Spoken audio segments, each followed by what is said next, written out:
बघा या ठिकाणी exercise 4.1 chapter pair of straight line या चॅप्टरची एक्सरसाइज 4.1 आणि 4.1 एक्सरसाइज मधला पहिला क्वेश्चन आणि पहिल्यामधला 5 नंबरचा सबमिट आपला चालू आहे।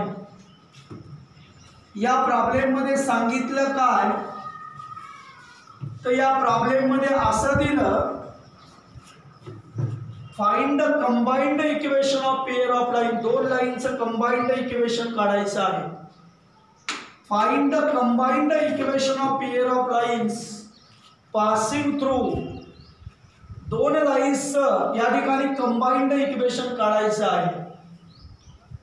Find the combined equation of pair of lines passing through -1,2 म्हणजे एक पॉइंट आहे -1,2, एक पॉइंट आहे -1,2 असा एक पॉइंट आहे -1,2।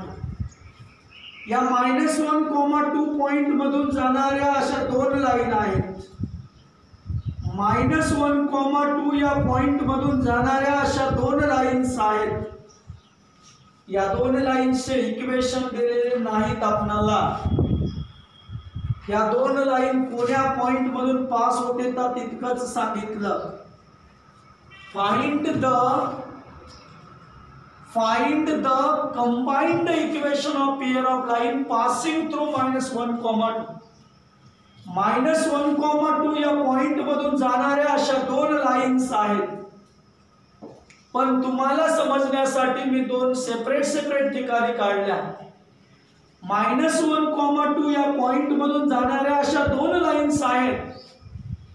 या दोन लाईन्सचं कंबाइंड इक्वेशन काढायचं आहे। आता या दोन लाईनचे इक्वेशन जर माहित असतील तर त्याचं कंबाइंड इक्वेशन काढता येईल। या दोन लाईनचं कंबाइंड इक्वेशन म्हणजे या लाईनचं इक्वेशन आणि या लाईनचं इक्वेशन, या दोन लाईनच्या इक्वेशनचा गुणाकार मल्टिप्लिकेशन म्हणजे या दोन लाईनचं कंबाइंड इक्वेशन। या टू लाईन्सचं कंबाइंड इक्वेशन म्हणजे या लाईनचं इक्वेशन आणि या लाईनचं इक्वेशन, या दोन लाईनच्या इक्वेशनचा प्रोडक्ट गुणाकार म्हणजे या दोन लाईनचं कंबाइंड इक्वेशन होय। पण या लाईनचे इक्वेशन तर माहित पाहिजे। या लाईनचे इक्वेशन माहित असतील तर त्याचं कंबाइंड इक्वेशन काढता येईल। मी तुम्हाला समजण्यासाठी मी एक लाईन या ठिकाणी काढली आणि दुसरी लाईन या ठिकाणी काढली। -1,2 या पॉइंट मधून पास होणारी लाईन या दोन कोण्या पॉइंट मधून पास होते ते दिलं, पण या दोन लाईनचे इक्वेशन नाही दिले। या दोन लाईनचे इक्वेशन नाही दिले, पण या दोन लाईनचं कंबाइंड इक्वेशन काढायचं सांगितलं। या दोन लाईनचे इक्वेशन माहित असतील तर त्या दोन लाईनचं कंबाइंड इक्वेशन काढता येईल। या दोन लाईनचं कंबाइंड इक्वेशन म्हणजे या दोन लाईनच्या इक्वेशनचं मल्टिप्लिकेशन म्हणजे त्या दोन लाईनचं कंबाइंड इक्वेशन। मग आपण काय करू, कसं तरी करून या लाईनचं आपल्याला इक्वेशन फाइंड आउट करावं लागेल। या लाईनचं इक्वेशन फाइंड आउट करावं लागेल। या दोन लाईनचे इक्वेशन फाइंड आउट केले की त्या दोन लाईनच्या इक्वेशनवरून त्या दोन लाईनचं कंबाइंड इक्वेशन काढता येते। पण या दोन लाईनचे इक्वेशन दिले नाही, पण या दोन लाईनचे इक्वेशन तयार करण्यासाठी जो प्रोव्हिजन प्रॉब्लेम मध्ये दिलेला आहे। या दोन लाईनचे डायरेक्ट इक्वेशन दिले नाहीत, पण या दोन लाईनचे इक्वेशन तयार करण्यासाठी जो प्रोव्हिजन प्रॉब्लेम मध्ये दिलेला आहे, काय दिलेला आहे, ज्या काही त्या दोन लाईन आता त्याच्यातली एक line 1 is parallel to x + 3y - 1 = 0। 1 is parallel to x + 3y - 1 = 0। त्या दोन लाईन पैकी एक लाईन x + 3y - 1 = 0 हे इक्वेशन असणाऱ्या लाईनला पॅरलल आहे। 1 is parallel to x + 3y - 1 = 0। त्या दोन लाईन पैकी एक लाईन x + 3y - 1 = 0 हे इक्वेशन असणाऱ्या लाईनला पॅरलल आहे। या दोन लाईन पैकी एक लाईन या ठिकाणी जे आहे x + 3y - 1 = 0 हे इक्वेशन असणाऱ्या लाईनला पॅरलल आहे। या दोन लाईन पैकी एक लाईन x + 3y - 1 = 0 हे इक्वेशन असणाऱ्या लाईनला पॅरलल आहे। या दोन लाईनचं कंबाइंड इक्वेशन काढायचं आहे। या दोन लाईनचं कंबाइंड इक्वेशन म्हणजे या लाईनचं इक्वेशन आणि या लाईनचं इक्वेशन, या दोन लाईनच्या इक्वेशनचा गुणाकार मल्टिप्लिकेशन म्हणजे या दोन लाईनचं कंबाइंड इक्वेशन। मग या दोन लाईनच्या इक्वेशनचा प्रोडक्ट करण्यासाठी या दोन लाईनचे इक्वेशनच माहित नाही, परंतु या दोन लाईनचे इक्वेशन तयार करण्यासाठीचं प्रोव्हिजन प्रॉब्लेम मध्ये दिलेलं आहे। प्रॉब्लेम मध्ये काय सांगितलं, त्या दोन लाईन पैकी one is parallel to x + 3y - 1 = 0, x + 3y - 1 = 0 हे इक्वेशन असणाऱ्या लाईनला, त्या दोन लाईन पैकी एक लाईन पॅरलल आहे and other is perpendicular, आणि दुसरी जी लाईन आहे and other is perpendicular to 2x - 3y - 1 = 0, 2x - 3y - 1 = 0 हे इक्वेशन असणाऱ्या 2x - 3y - 1 = 0 हे इक्वेशन असणाऱ्या लाईनला ही दुसरी लाईन जी आहे ती परपेंडिक्युलर आहे। या ठिकाणी 2x - 3y - 1 = 0, या ठिकाणी 1 is parallel to the x + 3y - 1 = 0। या दोन लाईन पैकी एक लाईन x + 3y - 1 = 0 इक्वेशन असणाऱ्या लाईनला पॅरलल आहे, अदर इज परपेंडिक्युलर, आणि जी दुसरी लाईन आहे 2x - 3y - 1 = 0 हे इक्वेशन असणाऱ्या लाईनला या ठिकाणी परपेंडिक्युलर आहे। तर मी काय करू शकतो, या लाईनचं इक्वेशन मला दिलेलं आहे, या लाईनचं मला इक्वेशन दिलेलं आहे, या लाईनच्या इक्वेशनवरून मला या लाईनचा स्लोप काढता येतो। या लाईनचं जे काही इक्वेशन दिलेलं आहे या लाईनच्या इक्वेशनवरून मला या लाईनचा स्लोप काढता येते। काय आहे स्लोपचा फॉर्म्युला मी त्या दिवशी लिहून देईल तुम्हाला। स्लोपचा फॉर्म्युला आहे slope is equals to minus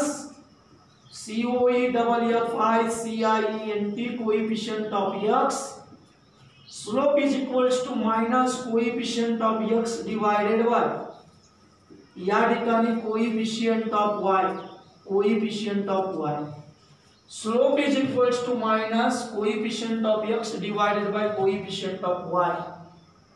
या ठिकाणी स्लोप m ने डिनोट केल्या जाते। स्लोप या लाईनच्या स्लोपला आपण m2 म्हणू। Slope m2 is equals to minus coefficient of x divided by coefficient of y, म्हणजे m2 is equals to minus coefficient of x minus coefficient of x minus coefficient of x, x चा coefficient काय 2 divided by coefficient of y, y चा coefficient किती आहे -3, minus coefficient of x, x चा coefficient किती आहे या ठिकाणी 2 divided by coefficient of y, y चा कोएफिशिएंट किती आहे -3। मग या ठिकाणी माइनस माइनस तर कॅन्सल झाला, 2/3 ही m2 ची किंमत आली, m2 ची किंमत या ठिकाणी 2/3 आली, म्हणजे हा कोणाचा स्लोप आहे, या लाईनचा स्लोप आहे। आता या लाईनच्या स्लोप वरून या लाईनचा स्लोप काढता येते, कारण ह्या दोन लाईन एकमेकाला परपेंडिक्युलर आहेत। या लाईनचा जर स्लोप आपल्याला माहित झाला तर या लाईनला परपेंडिक्युलर असणाऱ्या या लाईनचा स्लोप काढता येते। या लाईनचा जर आपल्याला स्लोप माहित झाला तर या लाईनला परपेंडिक्युलर असणाऱ्या या लाईनचा स्लोप काढता येते, आणि या लाईनला परपेंडिक्युलर असणाऱ्या या लाईनचा स्लोप काय असते, या लाईनला परपेंडिक्युलर असणाऱ्या या लाईनचा स्लोप काय असते। तर दोन लाईन जर एकमेकाला परपेंडिक्युलर असतील तर एका लाईनचा स्लोप हा दुसऱ्या लाईनच्या स्लोपचा निगेटिव्ह रेसिप्रोकल असतो। दोन लाईन जर एकमेकाला परपेंडिक्युलर असतील, या दोन लाईन जर एकमेकाला परपेंडिक्युलर असतील तर एका लाईनचा स्लोप हा दुसऱ्या लाईनच्या स्लोपचा निगेटिव्ह रेसिप्रोकल असतो। निगेटिव्ह रेसिप्रोकल म्हणजे या लाईनच्या स्लोपला इथं प्लस साइन असेल तर इथं मायनस घ्यायचं, आणि या लाईनच्या स्लोपला मायनस असेल तर इथं प्लस घ्यायचं। या लाईनचा स्लोप जर प्लस साइन असेल तर या लाईनच्या स्लोपला मायनस घ्यायचं, आणि या लाईनच्या स्लोपला मायनस असेल तर इथं प्लस घ्यायचं. या लाईनच्या स्लोपला प्लस आहे म्हणून इथं मायनस घेतलं. दोन लाईन एकमेकाला परपेंडिक्युलर असतील तर एका लाईनचा स्लोप हा दुसऱ्या लाईनच्या स्लोपचा निगेटिव्ह रेसिप्रोकल असते. आता निगेटिव्ह रेसिप्रोकल म्हणजे साइन अपोजिट घ्यायचं. प्लस असेल तर मायनस आणि इथं मायनस असेल तर प्लस. रेसिप्रोकल जे डिनॉमिनेटर मध्ये आहे ते न्यूमरेटर मध्ये आहे जे डिनॉमिनेटर मध्ये या लाईनचा. आता ज्या लाईनचं आपल्याला इक्वेशन पाहिजे त्या लाईनचा आपल्याला स्लोप माहित आहे. ती लाईन कोण्या पॉइंट मधून पास होते तर -1,2 या पॉइंट मधून पास होते. ज्या लाईनचं आपल्याला इक्वेशन तयार करायचं आहे त्या लाईनचा आपल्याला स्लोप माहित झाला आणि ती लाईन कोण्या पॉइंट मधून पास होते ते माहित झालं. जर आपल्याला लाईनचा स्लोप माहित असेल आणि लाईन कोण्या पॉइंट मधून पास होते हे जर माहित असेल तर या ठिकाणी स्लोप पॉइंट फॉर्मचा formula y - y1 = m × x - x1 हा लाईनचा स्लोप पॉइंट फॉर्म मधला फॉर्म्युला आहे. जर स्लोप आणि पॉइंट माहित असेल लाईन कोण्या पॉइंट मधून पास होते ते पॉइंट आणि एखाद्या लाईनचा स्लोप माहित असेल तर स्लोप पॉइंट फॉर्मचा 9वीला आणि 10वीला कोऑर्डिनेट जॉमेट्री नावाचा एक दुसऱ्या पेपर मध्ये चॅप्टर आहे. त्या चॅप्टर मध्ये आपण जर एखादी लाईन कोण्या पॉइंट मधून पास होते ते माहित असेल आणि त्याचा जर स्लोप माहित असेल तर स्लोप पॉइंट फॉर्मचं इक्वेशन यूज करून त्या लाईनचं इक्वेशन तयार करू शकतो आपण. तर या लाईनचं आपल्याला इक्वेशन तयार करता येते. y - y1 = m2 × x - x1 हा फॉर्म्युला वापरून, कारण या लाईनचा स्लोप आपण m2 कन्सिडर केला आणि m म्हणजे स्लोप असते. आता इथं या लाईनचं आपल्याला इक्वेशन तयार करायचं आहे. ही लाईन कोण्या पॉइंट मधून पास होते ते आपल्याला दिलेलं आहे. आपण काय करू, या लाईनला ही लाईन पॅरलल लाईनचं इक्वेशन दिलेलं आहे. याच्यावरून आपण या लाईनचा स्लोप काढू. या लाईनच्या स्लोपला m1 स्लोपचा फॉर्म्युला काय आहे, minus coefficient of x divided by coefficient of y, minus coefficient of x divided by coefficient of y minus coefficient of x. x चा कोएफिशिएंट किती आहे तर या ठिकाणी 1 आहे. मायनस कोएफिशिएंट ऑफ x चा कोएफिशिएंट किती आहे तर या ठिकाणी 1 आहे. Divided by coefficient of y चा कोएफिशिएंट या ठिकाणी 3 आहे. या लाईनचा स्लोप काय झाला, -1/3 झाला. कोएफिशिएंट स्लोपचा फॉर्म्युला काय, minus coefficient of x minus coefficient of x 1 आहे divided by coefficient of y चा कोएफिशिएंट 3 आहे.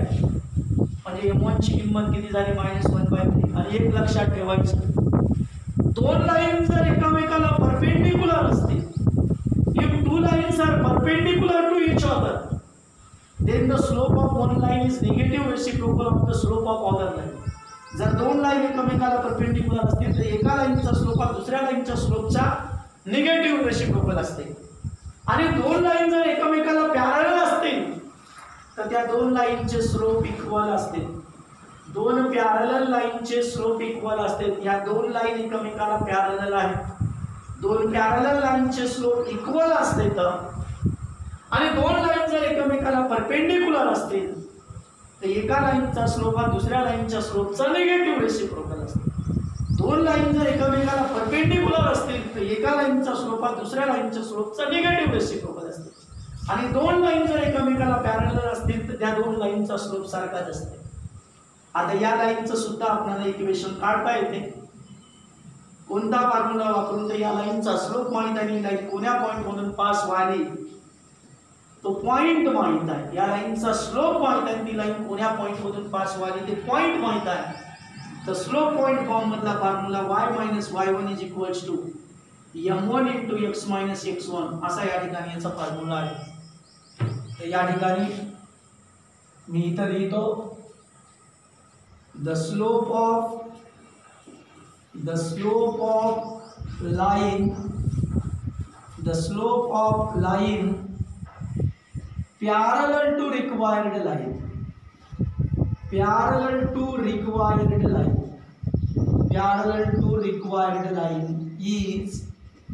is slope of line parallel to required line. The slope of line x plus 3y minus 1 is equals to 0. Parallel to the required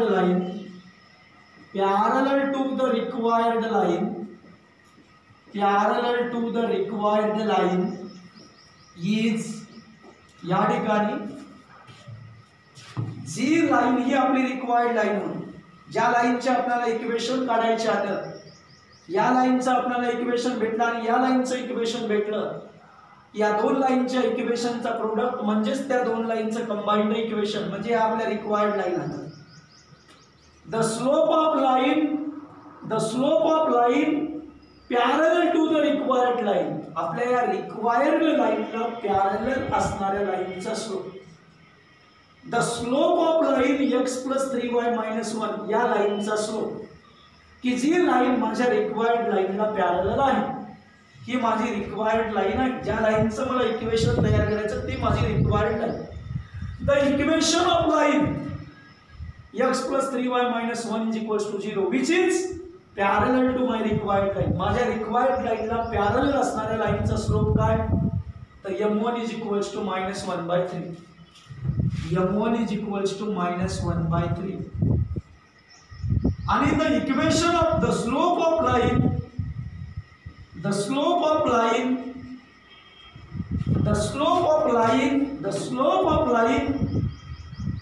2x - 3y - 1 = 0 perpendicular to my required line. The slope of line 2x - 3y - 1 = 0 या लाईनचा slope, जी line माझ्या required लाईनला perpendicular आहे. The slope of line 2x - 3y - 1 = 0 perpendicular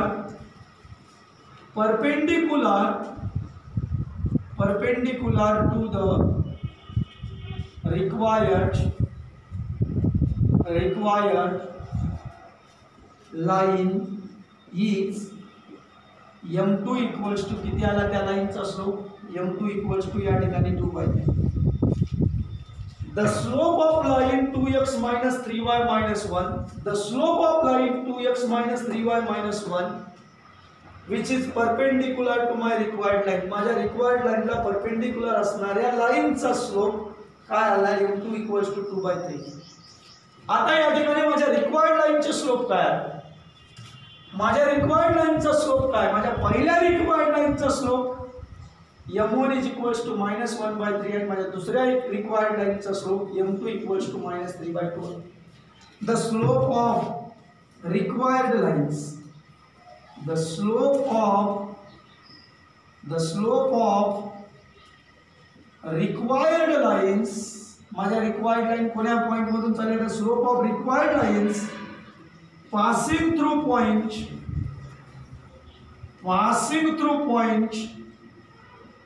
the slope of required line passing through point -1, 2 r. काय आता माझ्या required लाईनचा slope, पहिल्या लाईनचा स्लोप आहे माझ्या m1 = -1/3 आणि दुसऱ्या लाईनचा स्लोप आहे माझ्या m2 = -3/2. याला आपण x1 म्हणत असतो आणि याला आपण y1 म्हणत असतो. आता त्या दोन लाईनचे इक्वेशन काढू आपण. The equations of my required lines are the equations of required lines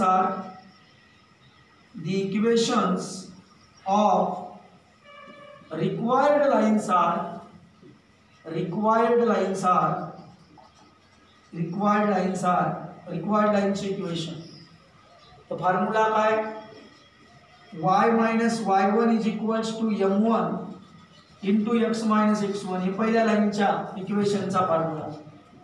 दुसऱ्या लाईनच्या इक्वेशनचा formula y - y1 = m2 × x - x1. टाका किंमत y - y1 च्या जागेवर y1 ची व्हॅल्यू y2, m1 च्या जागेवर m1 ची व्हॅल्यू आहे -1/3 किंवा हे इक्वेशन वर लिहितो इथं y - y1 = m1 × x - x1 हे पहिल्या लाईनचं इक्वेशन. दुसऱ्या लाईनचं equation y - y1 = m2 × x - x1. टाका किमती y - y1 या लाईनचं equation y - y1 = m1 into x minus x1 या फॉर्म्युल्याने भेटते. आणि या लाईनचं इक्वेशन या ठिकाणी या फॉर्म्युल्याने भेटते. y minus y1 is equals to m2 into x minus x1. y minus y1 ची व्हॅल्यू किती आहे? तर y1 ची व्हॅल्यू या ठिकाणी 2 आहे. m1 च्या जागेवर m1 ची व्हॅल्यू मायनस 1/3 आहे. x मायनस x1 च्या जागेवर x1 ची व्हॅल्यू किती? मायनस 1. x1 ची व्हॅल्यू मायनस 1. हे मायनस आणि हा मायनस या ठिकाणी प्लस 1 झाला. y मायनस y1 ची व्हॅल्यू तीच आहे 2 इज इक्वल्स टू m2 च्या जागेवर m2 ची व्हॅल्यू आहे minus 3/2 into x minus x1 च्या जागेवर x1 ची व्हॅल्यू आहे. x1 ची व्हॅल्यू किती आहे? तर या ठिकाणी x1 ची व्हॅल्यू मायनस 1 मायनस या ठिकाणी प्लस 1. हे भागाकारातला 3 इकडे गुणाकारात गेला. 3 into y minus 2 equals to minus 1 into x plus 1.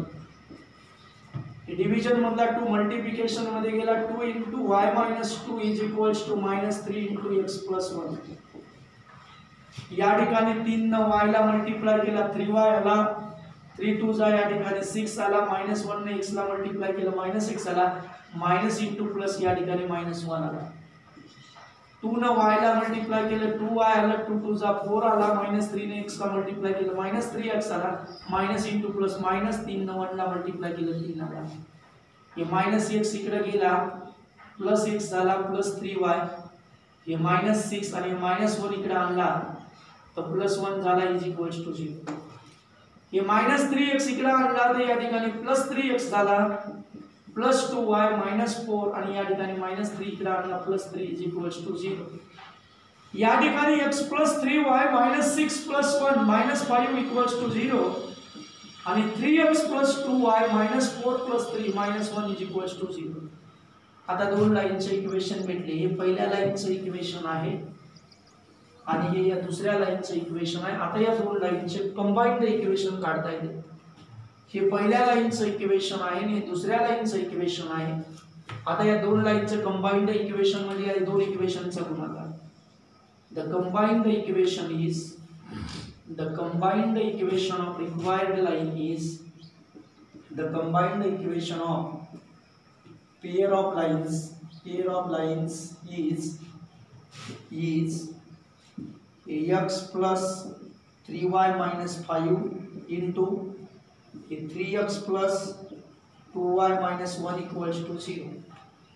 पहिल्या x ना हे कंबाइंड इक्वेशन थोडंसं मोठं होते मावत नाही म्हणून मी ते या ठिकाणी लिहितो.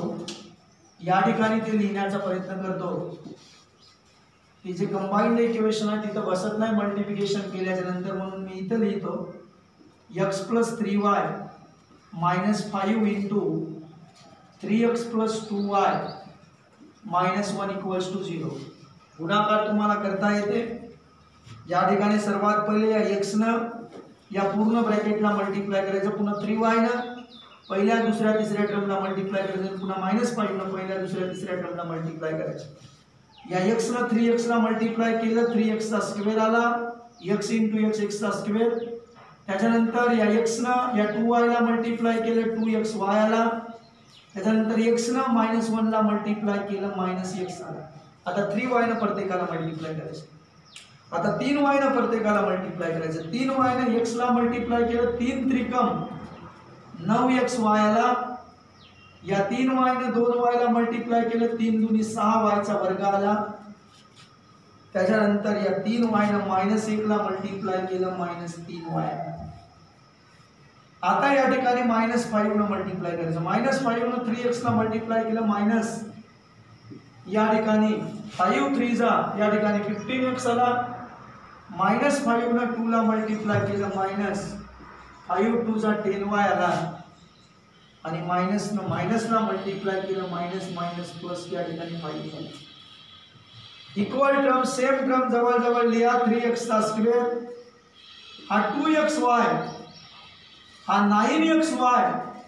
अजून कुठे xy नाही. 2xy 9xy किती होते 11xy होते, याची ॲडिशन केली 9xy 2xy 11xy, एक्सच्या जवळ अजून एक्स कुठं आहे का, हे -x आणि हे -15x, हा -1x आणि -15x -16x झाला. आणि त्याच्यानंतर आता काय राहिला y वाला टर्म कुठं आता, तर या ठिकाणी 10y, अजून कुठं y आहे का, ते 3y, -3y -10y -13y झाला. त्याच्यानंतर अजून y², तर या ठिकाणी 6y चा स्क्वेअर या ठिकाणी आहे, हे 6y चा स्क्वेअर इथं लिहिला. आता नंबर लिहायचे राहिले, फक्त नंबर एकाच ठिकाणी आला, बाकी कुठंच नंबर आला नाही. हे 5 या ठिकाणी 5 लिहिला equals to 0. This is the required equation of the, this is the combined equation, this is the combined equation of required lines. ज्या काही रिक्वायर्ड लाईन्स आहेत त्यांचं एक कंबाइंड इक्वेशन आहे. असा या ठिकाणी याच्यामध्ये 5 नंबरचा प्रॉब्लेम दिलेला आहे. याच्यामध्ये कन्सेप्ट आपल्याला काय आहे,